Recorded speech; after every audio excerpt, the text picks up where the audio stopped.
Yo, what's going on, everybody? It's your boy Touchtone the Sound God, aka Touchtone DSG. And today's video, I'm sure you know what it is because you clicked on the thumbnail. And this company, SSL, is probably one of my favorites. I own a couple of pieces of hardware from them. I also own a lot of their plugins, all the emulations, and some of their plugins natively that they make. And I have to say, consistently across the board, I get great mixes and a great sound with them. But today, I'm gonna be going over a review of the UC1 with the UF8, and I have them both. Check this out.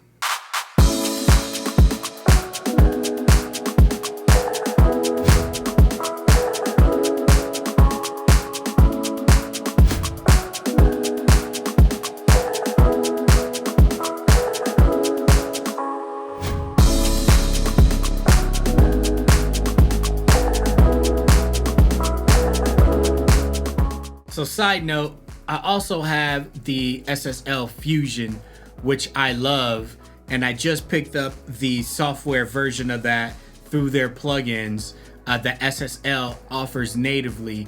And I'm gonna be doing a review in the next video on that. It's gonna be like more of a comparison video.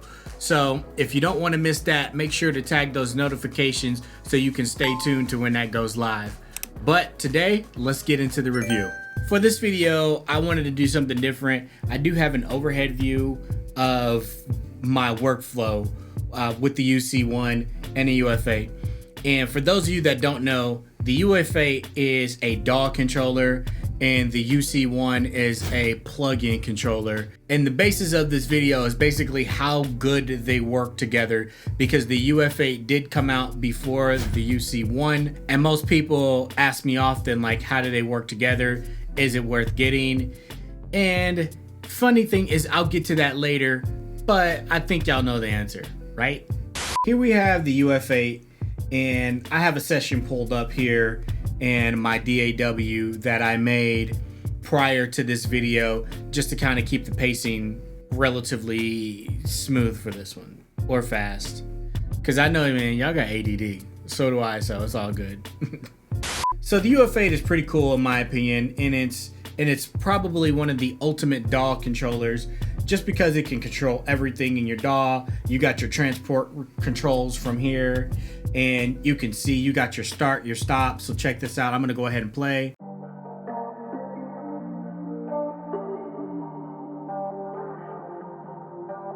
Stop it. So it's got everything you have here, and it's got like little shortcuts up here. So your soft keys is what they call them. So your soft keys here, you got your soft key 1, then you got your 2, and each soft key comes with different things you can do with the UF8, and that's pretty dope. I like it. And also you got your customizable. So on my soft key 4, if I wanted to go ahead and save, I just press that button. Now it saves the session, but it's already saved, which is why you heard that. So I'm gonna go back to 1 because I use that a lot, because these are more or less your transport controls for the UF8. Also, one thing it does, which is really cool, each track that you pull up or you create, and whatever respective DAW you're in, I'm using Ableton, you can also do like your bank scroll over. It also does all these faders at a time, which is 8 banks at a time, which is really cool, which I like. Or you can go 1.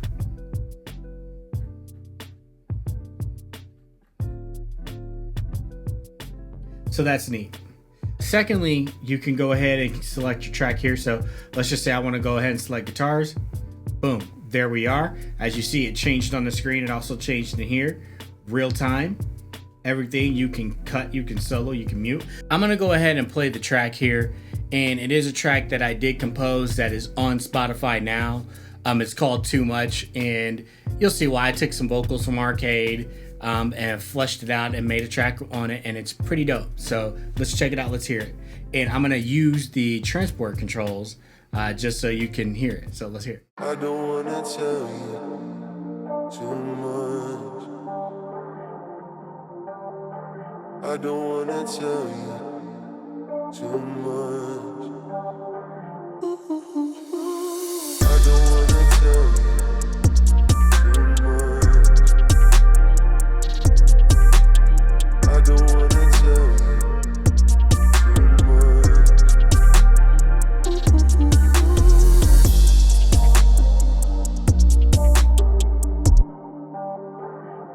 So I'm soloing right now, and you can just see my hand movements how I'm doing it.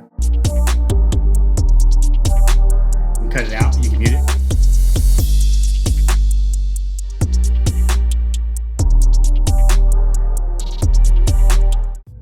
So as you see, the UF8 as a DAW controller is really, really neat. So I'm not sure if you noticed when I selected the track here, but also what popped up on the screen is the UC1. And the UC1 is a plug-in controller. It's like a MIDI controller for your plug-in. It's absolutely cool. I love it. Everything about the UC1 is cool. You got your plug-in strip here, which is the channel strip 2 from SSL, and then you got your bus compressor, which we'll get to that also, which is made by the same company, SSL, and then you got all your other controls over here for the same plugin. So the UC1 does model the SSL J9000, which is probably one of my favorites. I used to have that when I did own the console 1. There are some stark differences between this and the console 1, which I might get into in another video. But as needless to say, you guys see I do not have the console 1 anymore. And they all sound great, but there was just some things that I like about this much better, much better of the console 1. Main reason is I can mix with my ears and not with my eyes. I don't have to bring up a plug-in screen to see what I'm doing every time. So that was one of the biggest driving factors for me when it came to my decision to go with the UC1. Not taking anything away from Softtube in the console 1 fader. It's really, really good. It just depends on your needs. As you see right here, I got pulled up on the screen, and this is the channel strip 2. And with the channel strip 2, this thing is a freaking beast, and it sounds great, as most SSL product emulations really do.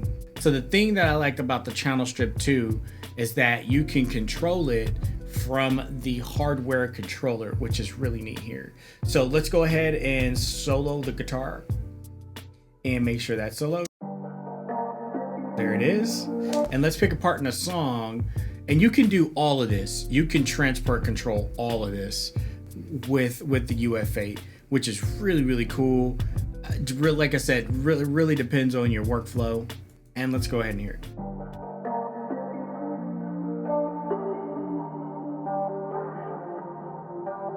So what I'm gonna do, I'm gonna control this part here with this part here. Let's hear it.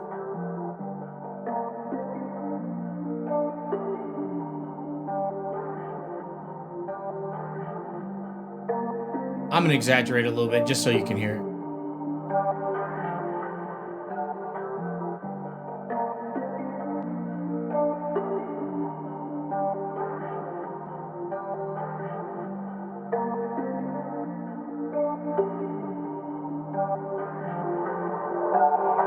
So as you can see, everything I was doing here was happening in real time in the software, which is so cool. So once again, it gives you options to where you can either mix with your eyes, which I don't recommend, or you can mix with your ears. Let's just say I didn't have like my monitor present or something was wrong with my monitor. I could still see visually what I'm doing, like working on an actual console. And that's the biggest thing that I like about this. It is really like working on an actual console just in my condensed studio form here. Now, if you wanted to, you can go ahead and you can mess with also the compressor on this guy. So let's go to like let's go to a drum track, right? So I'm gonna navigate using the UF8, and it has everything up on the screen here. So it's really easy too. So let's unsolo this track here, and let's go to a drum track. So we can nudge by bank, and here we are. Here's the kick. So let's go to the kick. Let's select it, and we are selected in the screen here. And let's go down. Find the kick in the software, and there we go. Boom, kick right there in the software. And we just found that by using the up and down arrows right there. So let's hear the kick. Play.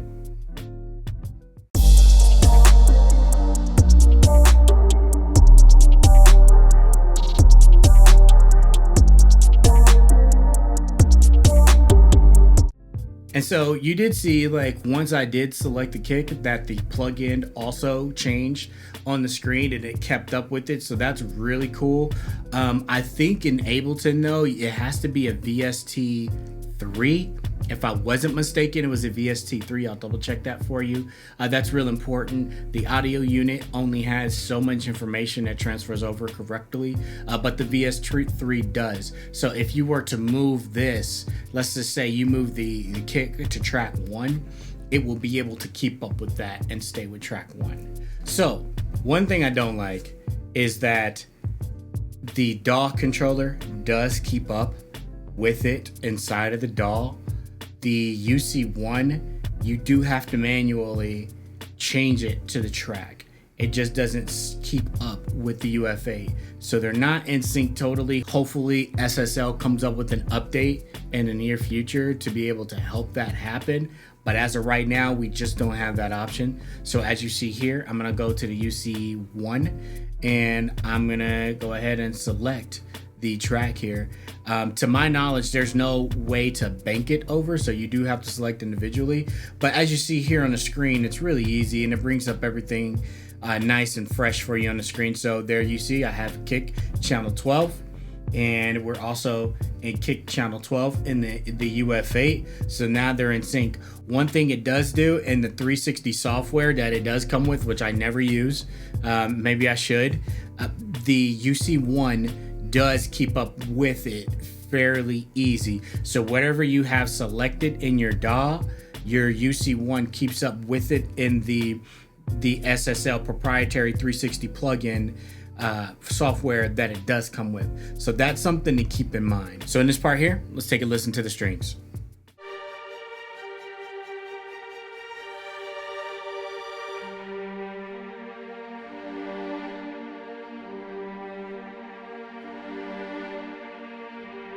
So as you can see, real melodic when it comes to the strings in this part right here. Let's add some high end to the strings. Let's see how that sounds.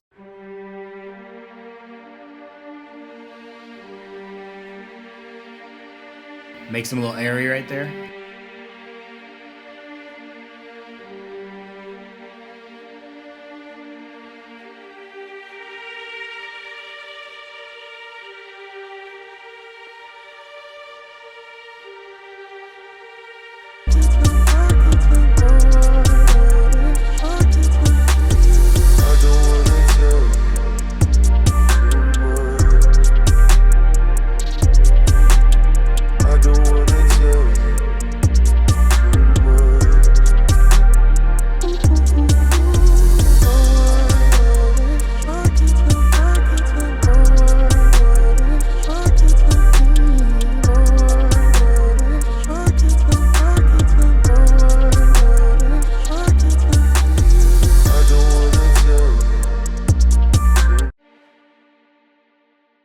So pretty cool, right? So say if we wanted to automate that also, it does have an option here in the bottom corner for automation. With Ableton, I know there's a tricky way you can do that, and that will be linked to their website, and you can check that out and see what you can do. It's easier in Studio One, which I do also use, and Studio One is just straightforward automation, you go. So that's really cool. I really like those kind of things with your music when you can just really get hands-on. It's almost like you can feel your music like working at an actual console. So next thing I want to talk about is the bus compressor, and let's take a look at that. I actually got that on my master fader here. So let's navigate to the master fader just using the UF8.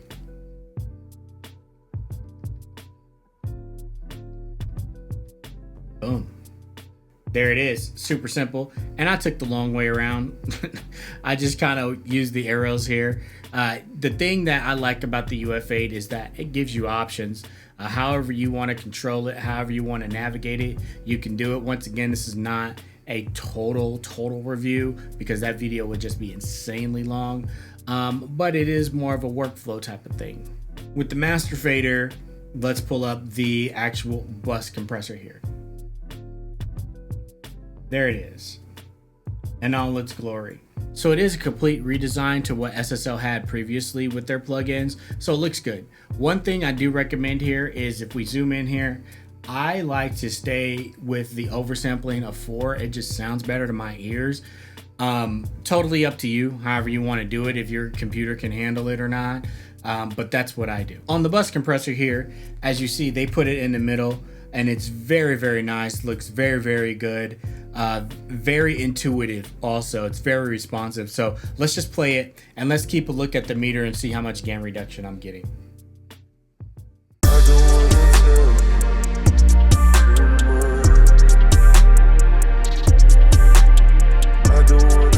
Now let's go ahead and hit that a little harder just so you can hear the exaggeration.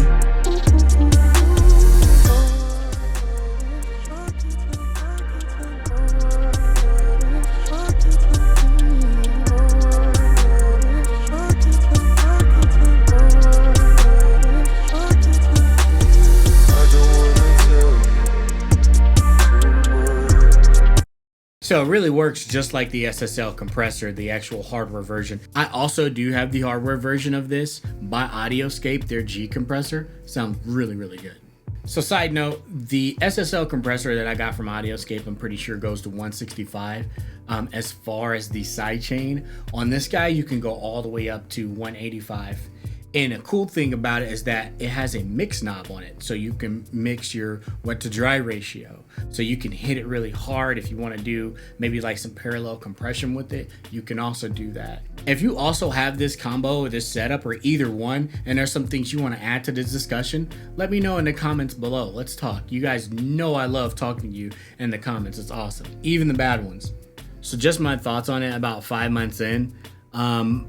I like it. I like it a lot. Now, I have not been mixing as much as I want to lately because I've been doing a ton of other things, which I'll bring up in a future video, but I've been making beats and whatnot. So it's pretty cool because I do use this in my beat making process. It just makes my mixing process that much easier.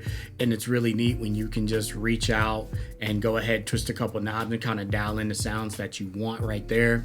I really do like that. I love the UF8. I use this thing a lot, more than the UC1 to be quite honest. And it makes sense because it's an actual DAW controller. So how do they work together?